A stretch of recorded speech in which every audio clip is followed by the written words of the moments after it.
Magandang umaga, ngayon po ay araw ng Martes, May 26, 2026. Update po muli sa lagay ng panahon. Ayon sa Pag-asa, patuloy po na minomonitor ang isang low pressure area na kung saan nakaka-apekto na po ang trough o extension nito dyan po sa eastern section ng Mindanao.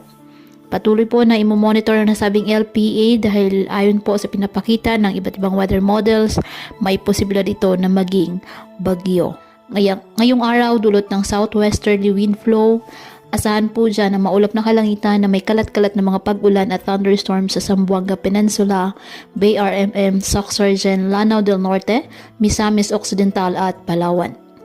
Trough naman ng low pressure area ang nakakaapekto sa nalalabing bahagi pa ng Mindanao. Kaya asahan din po ang maulap na kalangitan na may kalat-kalat na mga pagulan at thunderstorms.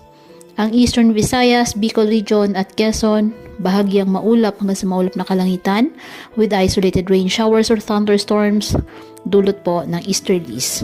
Apektado naman ng mga localized thunderstorms ang Metro Manila at nalalabing bahagi ng ating bansa.